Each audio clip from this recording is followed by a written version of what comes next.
Connection of polyphase system ये दो प्रकार के होते हैं। पहला होता है स्टार कनेक्शन और दूसरा होता है डेल्टा कनेक्शन। पहले हम समझते हैं स्टार कनेक्शन कैसे करते हैं। तो स्टार कनेक्शन का जो होता है प्रतीक वाई के जैसा इस तरह से बनाया जाता है, जैसा आप डायग्राम में देख रहे हैं। ये काय का प्रतीक है, ये स्टार संयोजन का प्रतीक है। अब करते कैसे हैं, कनेक्शन करना कैसे है, तो हमारे को 3 फेज वाइंडिंग है, उसके स्टार कनेक्शन करना है। तो पहली वाइंडिंग का, दूसरा वाइंडिंग का और तीसरी वाइंडिंग का, इसको हम नाम दे देते हैं फर्स्ट, सेकेंड और ये थर्ड। तो हमको तीनों वाइंडिंग के कोई से भी एक सिरे को क्या मिला देना है, या तो इन सिरों को मिला दो या फिर इन सिरों को। तो हम क्या करते हैं, तीनों वाइंडिंग के एक एक सिरे मिला देते हैं।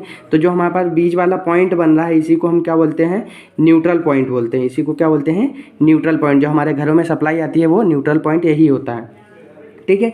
इसके बाद आता है अब 3 फेज कैसे होंगे। इसमें क्या होता है कि ये हो गया एक फेज, ये हो गया दूसरा फेज, ये हो गया और तीसरा फेज जो है हमारा ये हो गया।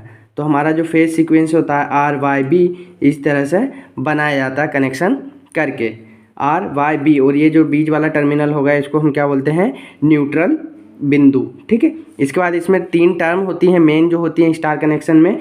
जो लाइन करंट होती है, मतलब लाइन धारा होती है, फेज धारा के बराबर होती है। मतलब IL मतलब होता है लाइन करंट और IP मतलब होता है फेज करंट। तो IL और IP क्या होते हैं, दोनों इक्वल होते हैं।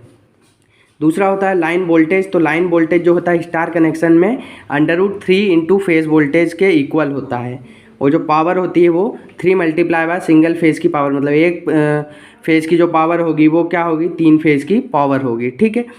उसी तरह से हम इसको लिख सकते हैं 3 इंटू फेज वोल्टेज और जो करंट है फेज करंट, और ये cos फाई, ये क्या होता है, हमारा पावर फैक्टर होता है जो फेज कोण का अंतर होता है बीच का। इस तरह से हम इसको लिख सकते हैं, या फिर इस तरह से √3 into line voltage into line current into cos phi. ये स्टार कनेक्शन में इस तरह से जो टर्म्स होती हैं, ये मेन 3 टर्म्स होती हैं स्टार कनेक्शन में। आइए इसके बाद देखते हैं डेल्टा कनेक्शन के बारे में। सेकेंड नंबर पर आता है हमारा डेल्टा कनेक्शन। डेल्टा कनेक्शन का प्रतीक त्रिभुजाकार टाइप से बनाया जाता है। इसके कनेक्शन कैसे करते हैं, वाइंडिंग 1, वाइंडिंग 2 और वाइंडिंग 3। ये 3 वाइंडिंग, हमने 3 फेज की 3 वाइंडिंग ले ली। अब कनेक्शन कैसे करते हैं, तो पहली वाइंडिंग का पहला सिरा, पहली वाइंडिंग का इसको फर्स्ट बोल देते हैं, इसको सेकेंड बोलते हैं, इसको सेकेंड बोल देते हैं, इसको फर्स्ट बोलते हैं, इसको फर्स्ट बोल दो, इसको सेकेंड बोल दो, ठीक है।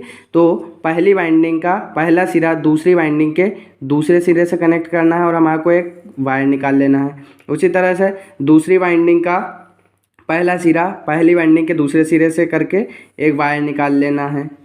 वो जो तीसरी वाइंडिंग है उसका पहला सिरा दूसरी वाइंडिंग के दूसरे सिरे से जोड़ना है, एक वायर, ये निकल जाएगा हमारा। ये फेज सीक्वेंस हमारा फेज से बन गया RYB। तो डेल्टा में जो हमारा होता है, इसका एक पॉइंट होता है जो न्यूट्रल बिंदु होता है, वो डेल्टा कनेक्शन में नहीं होता है। इसकी जो 3 टर्म्स है वो कौन कौन सी होती हैं, तो पहली टर्म जो है लाइन करंट होती है √3 गुना, ठीक है। √3 गुना काय के होती है, फेज धारा जितनी होगी उसका √3 गुना होगी। लाइन करंट लिखी हुई है √3 मल्टीप्लाई बाय फेज करंट के। दूसरी टर्म होती है लाइन वोल्टेज बराबर फेज वोल्टेज, मतलब जो लाइन वोल्टेज होगा वही क्या होगा, फेज वोल्टेज होगा, VL = VP। तीसरी टर्म जो होती है पावर, जो होती है 3 फेज का पावर होता है, वो कितना होगा, 3 मल्टीप्लाई बाय सिंगल फेज का जो पावर होता है वो। मतलब ये जो टर्म है, तीसरी वाली टर्म है, ये स्टार कनेक्शन में भी वही रहती है और डेल्टा कनेक्शन में भी वही रहती है। वीडियो अच्छा लगा हो, हेल्पफुल लगा हो तो अपने दोस्तों तक शेयर करें। चैनल पर आप पहली बार विजिट कर रहे हैं तो चैनल को सब्सक्राइब करें, वीडियो को लाइक करें। Thanks for watching.